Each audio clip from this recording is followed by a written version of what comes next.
Have you ever wanted to be surrounded by a flock of chibi animals of ambiguous gender and sexuality, who will remain loyal to your every word? Have you ever wanted the power to brutally sacrifice your devoted scrimblows to an elder being, yet choose to abstain out of your loving mercy? Cult of the Lamb is a combination roguelite and cult management sim developed by Massive Monster and published by Devolver.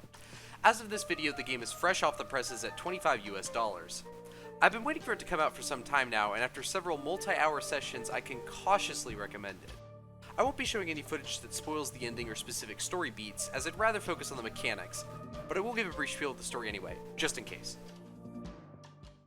In short, you are a lamb who has the potential to have a connection to a primordial entity and act as its vessel. In an attempt to curb its power, 4 bishops have slaughtered the rest of your kind and decide to finish the job with you. Luckily, your death brings you into a direct commune with your new demonic patron, who resurrects you to lead a cult and free him by killing all the bishops brutally.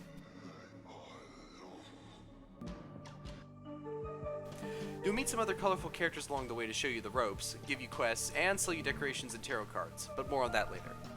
The art style is obviously very cute, with a solid blend of charming and off-putting themes. There's an overall feeling of a warped children's pop-up book, almost reminiscent of something like Don't Starve.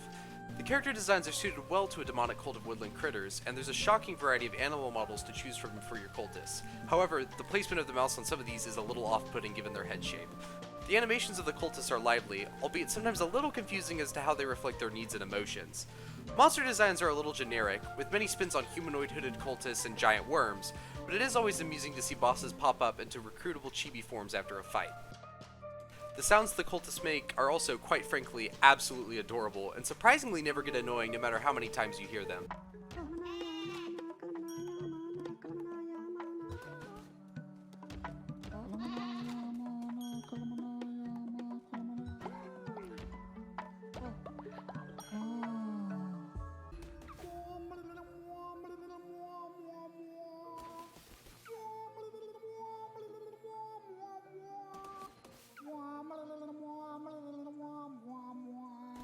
Combat sounds are also serviceable enough, but beyond some of the curse noises, none of them particularly stand out.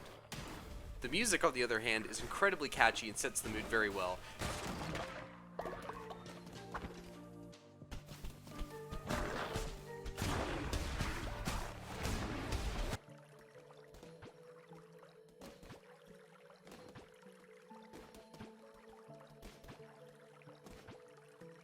Your cult has an ambiance that provides a soothing instrumentation, meanwhile combat has a much more triumphant feel to it. The theme of the Darkwood area specifically is a giant earworm, which is fitting when paired with the giant hellworms you'll be dealing with constantly for the first quarter of the game. While the charming aesthetics are obvious enough, you're probably wondering how it plays. The roguelite section of the game, fittingly titled Crusades, has you embarking into one of 4 themed areas to work your way towards killing the bishops, as well as collecting resources for your cult. Each crusade is relatively quite short, and no progress is carried over between them, so don't get too attached to the weapons, curses, and tarot cards you pick up along the way. The weapon variety is pretty milquetoast, mostly just being a sliding scale of attack speed versus power, with some additional effects thrown into the mix. Curse variety isn't much better, all of which are variants of a sweep, an AoE, a loud projectile, or a missile attack. While the consistency begins to grate on you, there is enough here to be a fairly fun and satisfying combat system. As I said earlier, your weapons and upgrades don't carry over to subsequent crusades. Instead, you increase the starting power of weapons and curses through upgrades within the cult itself. This generally left me less invested in crusades, and by the end of the game they had become pretty boring compared to managing the cult. Often my success on a run was generally determined by whether or not my starting weapon was good against the area's enemies, and if I managed to get one that was even halfway decent, the entire thing is pretty much a cakewalk.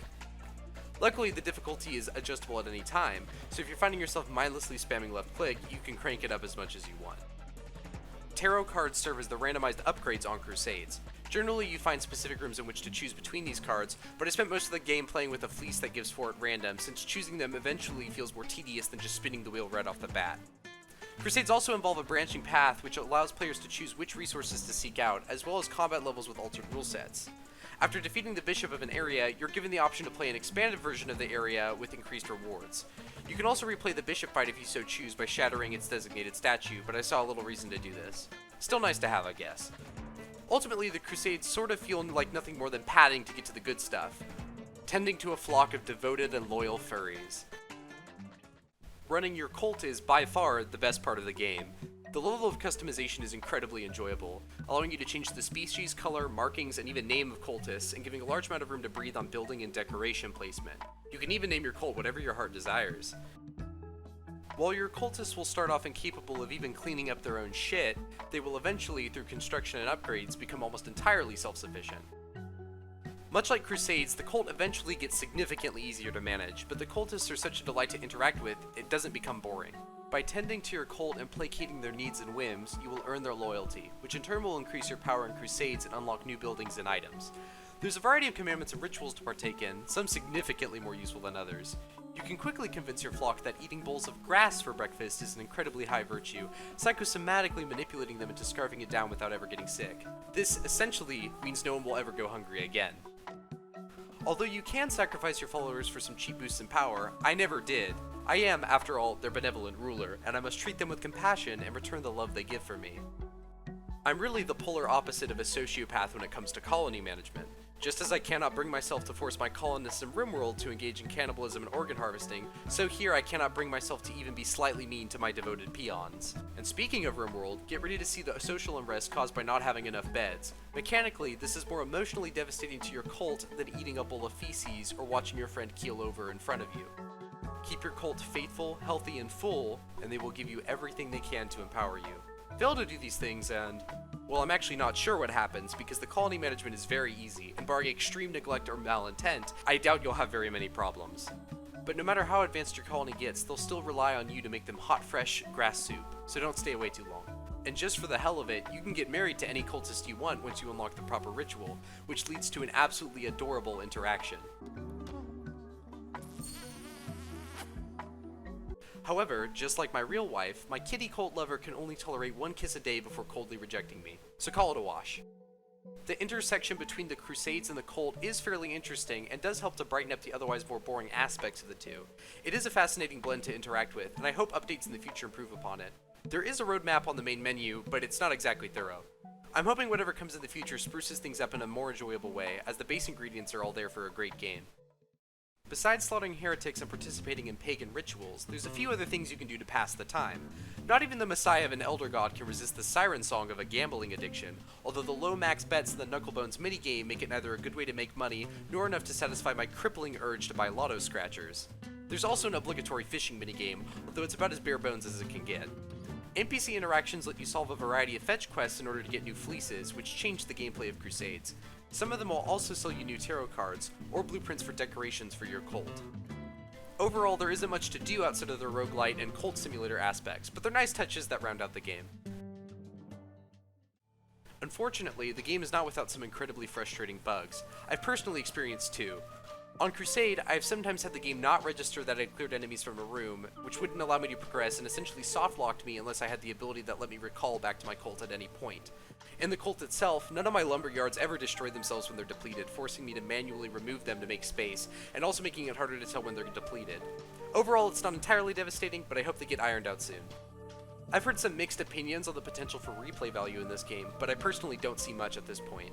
Although you get a choice on which way your commandments can go while managing your Colt, some of them are clearly objectively better than others, so unless you intend to purposefully inconvenience yourself, there won't be much difference in how your Colt operates. Additionally, running your colony half-decently floods you with so much devotion that you'll complete the tech tree well before facing the final boss. Hopefully future updates to the game will make your choices matter more or possibly expand the amount of buildings to make a replay more worthwhile. But at launch, I don't really see a reason to jump back in. All the ingredients are there for a great game, but some of the polish and variety is lacking, and I can't completely recommend it. I certainly had fun and was enamored with my Colt, but if you're only in it for the art style, you might be better off just watching someone else play.